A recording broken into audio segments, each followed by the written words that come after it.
In terms of execution strategies for large assets that we're Mhm. dealing with in mining, I think we need to kind of be cognizant of some of these more people-centric kind of opportunities Mm. as early on as possible. Include it in your strategies from inception.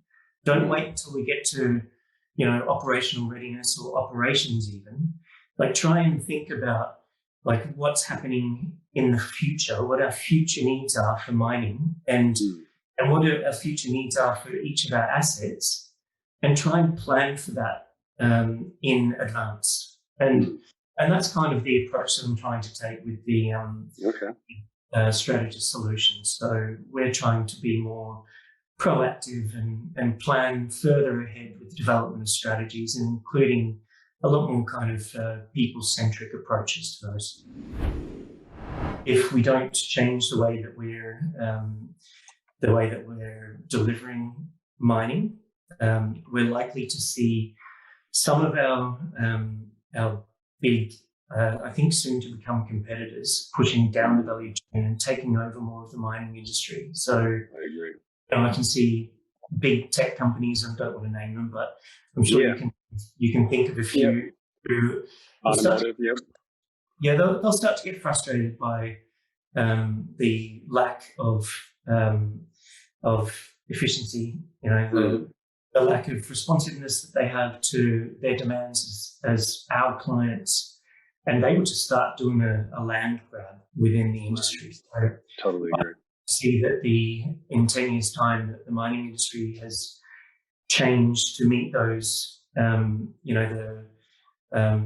as I said, the obtaining and retaining social license to meet the Mhm. risk of sustainability, legislative changes, technology, all of those key disruptive challenges that the mining industry is facing. I hope that the mining industry steps up to those challenges, and I hope that we maintain or even kind of take a little bit more out of that value chain as an Mm. industry.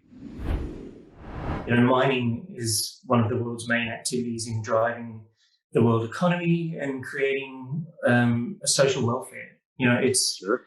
we in the mining industry carry quite a burden of responsibility, and Mm. we need to be looking much further into the future than what we are at the moment.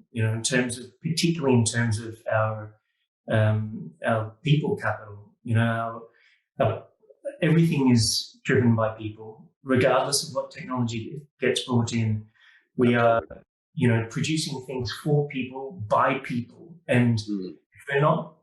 if we're forgetting about people when we're concentrating on things like the technical side of solution making, the economic side of solution making, the government relations side of solutions, then we're really missing a trick, because whilst all of those are important, it's people that bring all of them together.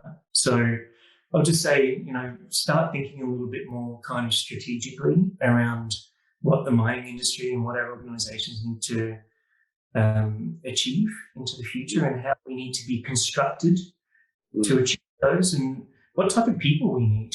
So, we don't need to be limited by our past. We can Mm. invent our future.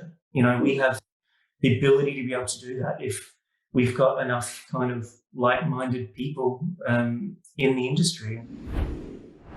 It's going to take a lot of disruption, I think, in the mining industry Mm. for it to change. I think what's interesting about the opportunity for people like ourselves to be the leaders within the industry. I think what is even more exciting is that I don't even think we've identified those people who are going to be the next leaders within mining. In Mm. mining, there's I think the way that things are going with sustainability, with technology, Mm. with legislative changes, with the vast challenges that mining companies face in kind of obtaining and retaining that kind of social license to operate. Sure. We need to Yeah. attract a completely different kind of person to the industry. Mhm. These need to be people who are much more representative of society. At the moment, we don't have that societal representation in the mining industry.